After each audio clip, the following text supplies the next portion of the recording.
Adam Savage stands over his cluttered workbench in San Francisco, a half-finished prop looming large. Sparks fly as a grinder bites into metal, but creating something remarkable that's rarely a straight line.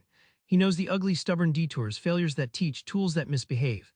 What if every tool, every mistake is just part of this wild creative dance? Let's crack open the toolbox of a master maker and see what really drives creativity. Adam's most rebellious lesson: tools aren't just passive helpers, they're active players in your creative game.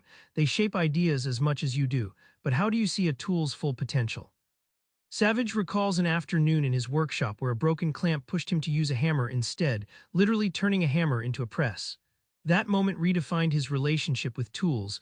What they are isn't set in stone. It's about adapting and seeing possibilities beyond the manual. Think of tools as having their own personality, like a difficult friend you learn from. Just as a wise teacher nudges you with subtle hints, tools respond to how you use them. If you push a chisel too hard, it fights back. Treat it with respect and it sings. This dialogue shapes your creative process. Mastering tools isn't about memorizing instructions.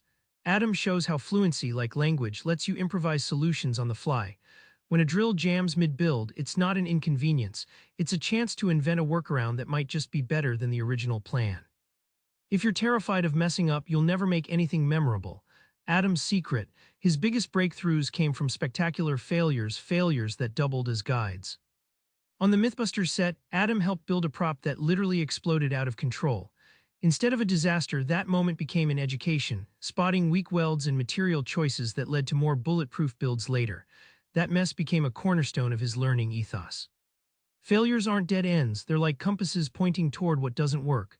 Savage likens failure to reading a treasure map. You treasure the X marks as clues, not stops. Each failure adds a stitch to the bigger tapestry of your project.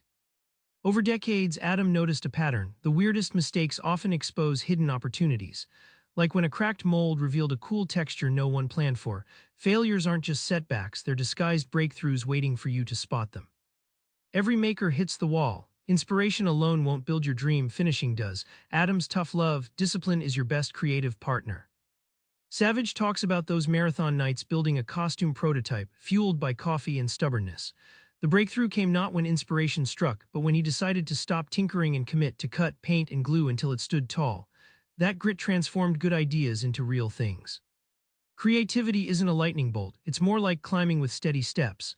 Adam explains momentum as the heartbeat of making, a rhythm built from daily practice, even when motivation fades.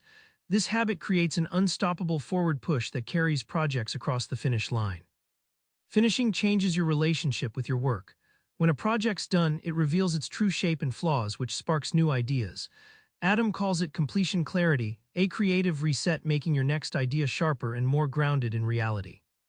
Remember that half-finished prop with sparks flying? Now you see it's more than chaos, it's a living lesson in tool mastery, failure, and fierce follow-through. Next time you start a project, pick up your hammer differently. Don't fear the detours, they're your best teachers. Try this: pick one tool you think you know, then use it in a way you never tried. Watch how your creativity shifts. Subscribe for more book summaries like this one.